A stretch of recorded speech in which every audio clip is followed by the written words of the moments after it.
I guess it's a good thing that Jurassic World Fallen Kingdom was the only movie to release in theaters this week for me, and I saw it on Thursday, so I don't have any other movies to see over the weekend, so I can catch up on some movie reviews from movies of last week, as well as some bonus movie reviews of previous years that I didn't get a chance to review. And since I saw Gotti, and Gotti reminded me of the Bronx Bull, let's actually do a review of the Bronx Bull. This is the spoiler-free review, and hopefully I'll have a longer review actually in going through the whole movie later on.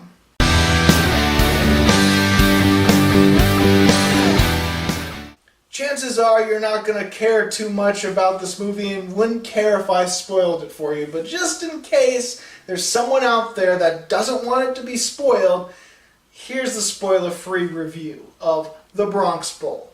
What is The Bronx Bull about?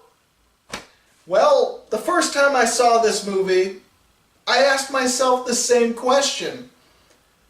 I couldn't think of a damn thing. Now I can think of the message of the movie. As far as the story, it is just random moments of a guy's life. Not just a guy's life. Jake LaMotta, the Bronx Bull, a boxer. So we get to learn about him and his father and how he fought in the streets, how he became a boxer, sort of, and then moments of his life after he was a boxer, after he retired. It's a compilation of random scenes in his life that try to make some semblance of a story. So what sort of things can I say that's good about this film? Well, for one, the central performance of the film, the guy playing Jake LaMotta, is pretty good. Now, granted, I don't know too much about Jake LaMotta, and I don't really know what he acted like, but I enjoyed the performance of our main actor. And he does look familiar to me. I can't think of where I may have seen him from, but I'm going to put his last name down below because I'm probably going to screw it up. But his name is William. I think he was good, and I think the makeup and prosthetics that they might have used on him, I'm not quite sure, but if they did use it on him, that looked good as well. There aren't a lot of fights in this movie, despite it being about a boxer. Most of the fights happen in the first 30 minutes. But some of the boxing is decently choreographed and kind of shot in a decent way. The sound effects are pretty generic. Almost every punch sounds fake and sounds like a generic sound effect that they place for punches. And while there really isn't that much of a story to this film, some of the scenes individually, if in better movies, if acted better, and if shot better, if executed better, could be in a good film. That's all I got to say for the good. As far as acting goes, besides our lead performance, everyone is either really bad or just mediocre and sleepwalking through the film. But then again, who could blame them when certain people are only in a few scenes and then never seen again? I mean, it's not like a lot of these people keep coming back throughout the film. The production design looks pretty atrocious. There's many sets in this movie that look like sets and don't look like, they don't look real. I mean, plenty of movies are on sets, but there's something lived in with some of the sets, and there's something that doesn't look like movie sets. But there's things in this movie that look like they're on a stage play rather than a movie. The camera work as well, there's something about, I don't know if it's the angle, if it's the lighting or something, but something about it just looks like a stage play and looks bad or cheap. The editing is bad too. There's just something about almost every scene in this movie where it feels like random stuff happens, it ends, never talked about again. This is well, there's more semblance of a story in this film than there is in Gotti, which is surprising.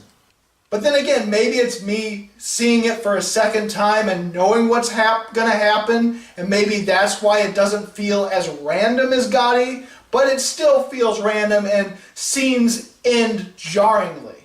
And I also didn't like the music in this film, but at least it's not a pop soundtrack like Gotti was. That's something I forgot to mention in my Gotti review, where it felt like they just picked the most popular songs during the certain era of the scene they're shooting in, and it just doesn't quite mesh or add up or just work with the scene that the song is in. In the Bronx Bull, I think there is an original score in there, but it's just Just like Gotti, there is almost no story in this film.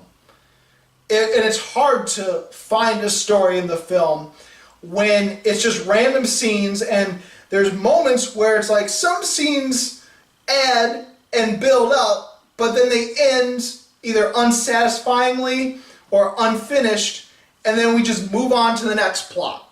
It's almost like several movies in one, but none of them developing in a satisfying way, and so it just feels random, and it just ends, and then just another thing happens, and then things just happen, and then we go back to this, and then that ends, and just...